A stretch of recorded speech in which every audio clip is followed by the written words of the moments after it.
আবু হুরায়রা রাদিয়াল্লাহু তাআলা আনহু বর্ণনা করেছেন, যেটি তিরমিজিতে বর্ণিত হয়েছে, নবী আলাইহিস সালাতু ওয়াস সালামকে জিজ্ঞাসা করা হয়েছিল, ওয়াসুইলা আন আকসারি মা ইউদখিলুন নাস আন-নার, মানুষকে সবচেয়ে বেশি জাহান্নামে নিয়ে যাবে কোন জিনিস?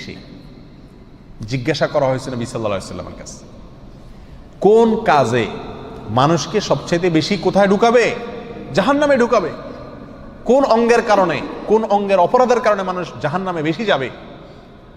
নবী সাল্লাল্লাহু আলাইহি ওয়াসাল্লাম ইরশাদ করেছেন, আল ফামু ওয়াল ফারাজ, দুটি অঙ্গ ভাই, এক হলো মুখ আর এক হলো লজ্জাস্থান। এই মুখ দিয়া দ্বিতীয় সর্বোচ্চ গুনাহ আমরা করি, সবচেয়ে বেশি অপরাধ করি আমরা লজ্জাস্থান দিয়া, যৌনতা দিয়া, চোখ দিয়া, চোখের গুনাহ। আর দ্বিতীয় সর্বোচ্চ অপরাধ বা গুনাহ হয় এই দুই ঠোঁট দিয়া, হয় হারাম খায়া আর না হলে হারাম কথা বলে আমরা অসংখ্য অগণিত গুনাহ করছি।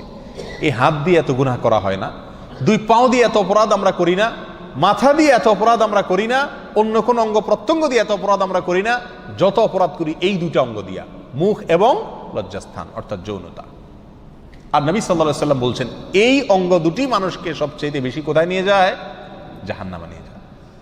আমার ভাইয়েরা, এই দুটি হাদিস আমাদের সামনে যদি রাখা হয়, আমরা যে বার্তাটা এই দুই হাদিস থেকে পেলাম সেটা হলো, জান্নাতে যাওয়াটা অনেকখানি নির্ভর করে আমার যৌবনে কালি না লাগার উপরে, চরিত্রে দাগ না লাগার উপরে জান্নাত অনেকখানি নির্ভর করে। আর এর বিপরীতে জাহান্নামে যাওয়া অনেকখানি নির্ভর করে এই লজ্জাস্থান অথবা যৌনতাকে যেখানে সেখানে যেমনি খুশি এমনি ব্যবহার করা।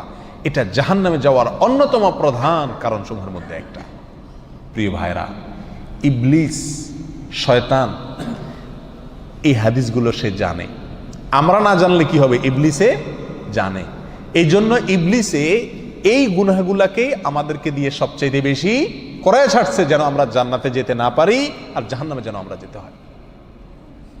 আল্লাহ তাআলা আমাদের সবাইকে আমাদের চরিত্রগুলোকে পবিত্র করার এবং রক্ষা করার তৌফিক দান করুন।